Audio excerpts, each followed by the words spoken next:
J'ai ici un iPhone 14 Pro et là un Canon R6 et dans cette vidéo on va les comparer pour voir si un smartphone peut défier un appareil professionnel.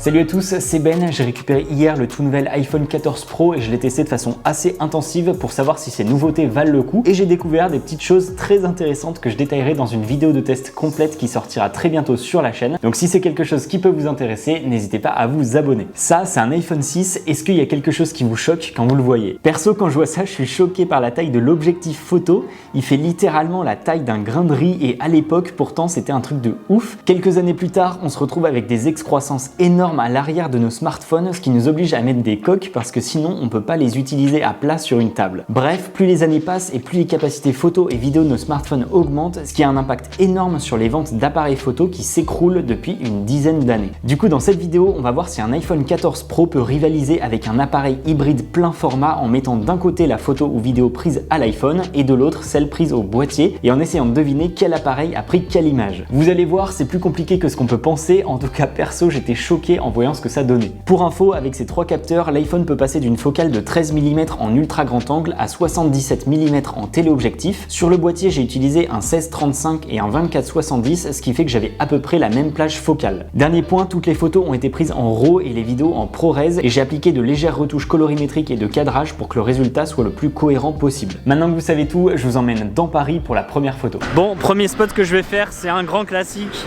C'est la Tour Eiffel, mais ce qui est bien avec la Tour Eiffel, c'est qu'il y a pas mal de détails sur la structure, donc on va bien pouvoir comparer l'iPhone et le Canon. Du coup, je me suis calé sur un mur derrière la scène pour qu'à 24 mm, j'ai assez de recul. J'ai pris la photo au boîtier puis à l'iPhone et voilà ce que ça a donné. Même moi qui ai pas mal analysé les deux photos, j'aurais vraiment du mal à déterminer laquelle a été prise au boîtier et laquelle a été prise à l'iPhone. Du coup, roulement de tambour, la photo A été prise au Canon R6, donc au boîtier, et la photo B à l'iPhone 14 Pro. Quand on regarde plus en détail, c'est encore plus impressionnant. Donc ça, c'est l'image du Canon à gauche et donc quand je zoome, c'est normal, il y a beaucoup de détails. Par contre, quand on zoome sur l'image de l'iPhone 14 Pro, alors ça, je m'y attendais mais vraiment pas. Regardez, je zoome et regardez la qualité qu'il y a. Et d'ailleurs, il y a plus de détails que la photo au boîtier. C'est vraiment impressionnant, regardez. Quand je les mets côte à côte, je sais pas si avec la compression YouTube vous arrivez à voir, mais en tout cas, moi personnellement, je vois beaucoup plus de détails sur la photo de droite que sur la photo de gauche. Impressionnant de voir une telle qualité et un tel piqué sur une photo faite au smartphone. Du coup, en photo, vraiment impressionnant. Est-ce que en vidéo, c'est la même chose? Donc tant que j'étais sur ce spot, j'en ai profité pour aussi tester le mode vidéo. Je me suis mis en 4K à 30 images par seconde sur le boîtier et sur l'iPhone, comme ça, ils sont exactement pareils. Et voilà ce que ça a donné.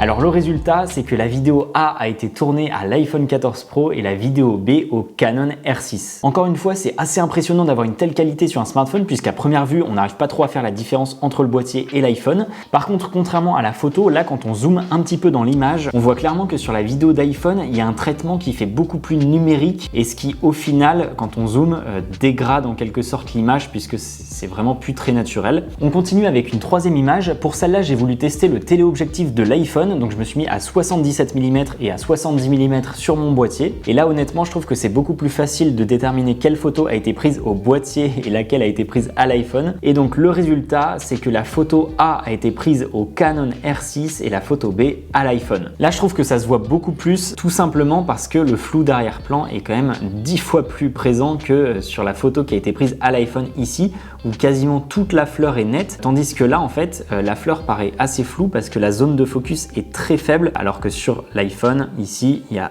quasi toute la fleur qui est nette. D'ailleurs, c'est assez fou parce que ça paraît plus net que la photo prise au boîtier. En tout cas, je trouve que en termes de rendu, la photo prise au boîtier, donc celle-là, paraît plus quali que celle-là, où ça se voit quand même qu'il y a un traitement qui a été fait au niveau des couleurs, etc. Je trouve que celle de gauche est plus naturelle que celle de droite. Mais dans tous les cas, la photo prise à l'iPhone est vraiment impressionnante par sa netteté et par quand même le flou d'arrière-plan qu'il y a derrière, hein, c'est un flou d'arrière-plan naturel et sur un si petit capteur, c'est quand même important de le souligner. Après avoir testé le capteur principal et le téléobjectif, il est temps de tester l'ultra grand angle de cet iPhone 14 Pro.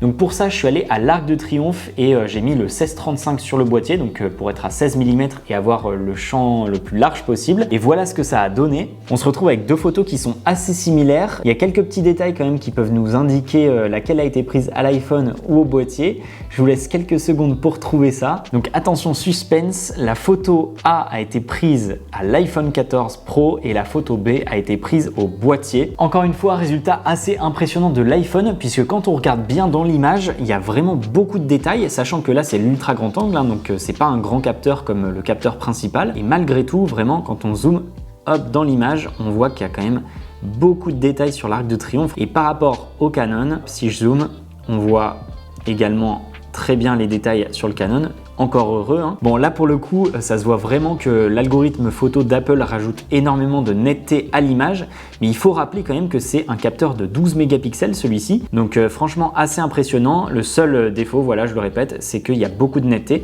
comparé à celle prise avec le Canon. Dernier petit point, et encore une fois c'est une force des iPhones, c'est la gestion du contre-jour et du HDR du coup, c'est que regardez l'image franchement, là j'étais vraiment à contre-jour, le soleil était derrière l'Arc de Triomphe, les nuages étaient extrêmement lumineux et du coup toute cette zone normalement est très sombre puisque je suis complètement à contre-jour et pourtant regardez le résultat, enfin c'est vraiment impressionnant. Bon, c'est pareil ici sur le boîtier mais quand même encore heureux, ici on est sur un smartphone. Petit disclaimer en cours de route, évidemment le but de cette vidéo c'est pas de montrer que les smartphones vont enterrer les appareils hybrides et réflexes.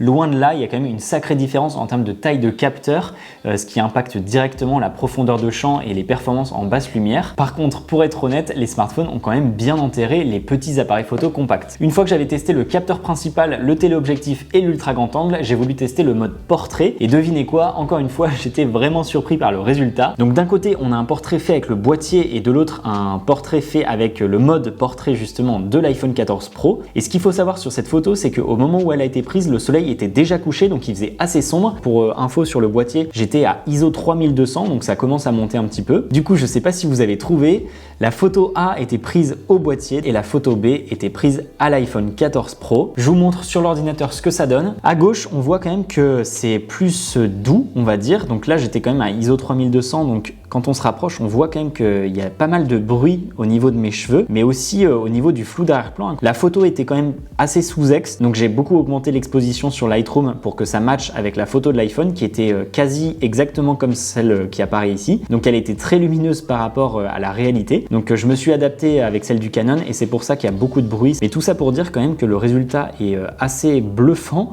Le détourage est parfait, vraiment, même dans les cheveux. Regardez, d'ailleurs il n'y a aucun bruit dans les cheveux, hein, alors que sur le Canon, il y a beaucoup de bruit. Donc regardez ce détourage, franchement c'est assez fou hein, quand on compare les deux. On voit quand même que la coupure est plus nette ici, puisque c'est pas naturel, hein, c'est l'algorithme qui vient me détourer. Il n'y a aucune erreur. Même ici dans cette petite zone entre ma manche et mon corps, il a quand même réussi à rajouter une petite zone de flou qui paraît assez naturelle. Et même en descendant, vous voyez, il n'y a aucune erreur à aucun endroit, ce qui est vraiment impressionnant. Le seul défaut que je peux trouver à la photo de l'iPhone, c'est encore une fois l'ajout de netteté. Après, c'est quelque chose que j'aurais pu modifier ensuite sur Lightroom en baissant un petit peu la clarté, etc. dans ces zones-là. Mais dans tous les cas, c'est quelque chose qui est vraiment très impressionnant. Maintenant, il est temps de passer aux photos et vidéos de nuit pour voir comment se comporte l'iPhone avec son petit capteur quand même s'il est beaucoup plus grand que ses prédécesseurs, il reste minuscule comparé à celui du boîtier et en théorie, on devrait voir une beaucoup plus grosse différence en basse lumière. Du coup, pour cette première photo de nuit, j'étais au Louvre et le soleil s'était couché depuis au moins 30 minutes, donc il faisait vraiment assez sombre. Et voilà les deux photos que j'ai pu prendre, donc une au boîtier et une à l'iPhone. J'ai l'impression de le dire à chaque fois, mais encore une fois, je suis impressionné par les capacités photo de cet iPhone, parce que là, il faisait vraiment super sombre. Et pour vous donner une idée, au boîtier, là, j'étais à ISO 6400, donc à première vue, c'est vraiment impressionnant de pas vraiment arriver à faire la différence entre la photo au boîtier et la photo à l'iPhone. Je sais pas si votre idée est déjà faite, en tout cas, je vous affiche les réponses. La photo A a été prise au boîtier et la photo B B a été prise à l'iPhone. Et pour analyser tout ça, on se retrouve sur l'ordi. Pour essayer de voir un petit peu la qualité, on va zoomer sur cette partie et je vais faire exactement la même chose sur l'iPhone. Déjà en zoomant, enfin c'est vraiment impressionnant, hein. Quand j'ai vu ces photos pour la première fois, mais je me disais mais comment c'est possible qu'un si petit capteur puisse faire ce genre de photos? D'autant plus que regardez, les gens sont nets, hein. Il n'a pas fait de longue exposition pour capter plus de lumière. C'est vraiment une photo prise autour de 1/50e de seconde, ce qui est vraiment très rapide pour une photo de nuit. On arrive ici parfaitement à lire le mot pavillon et sur le boîtier, regardez comme la zone est bruitée, c'est assez difficilement lisible. Donc certes, c'est beaucoup plus lissé sur l'iPhone, hein. Ça se voit, il y a beaucoup moins de détails. Vous voyez là, on voit quasi aucune rainure sur les colonnes, alors que sur le boîtier, on arrive à les voir. Par contre, ce qui est impressionnant, c'est la gestion du bruit, donc le traitement surtout du bruit. Il n'y a aucun bruit par terre, etc.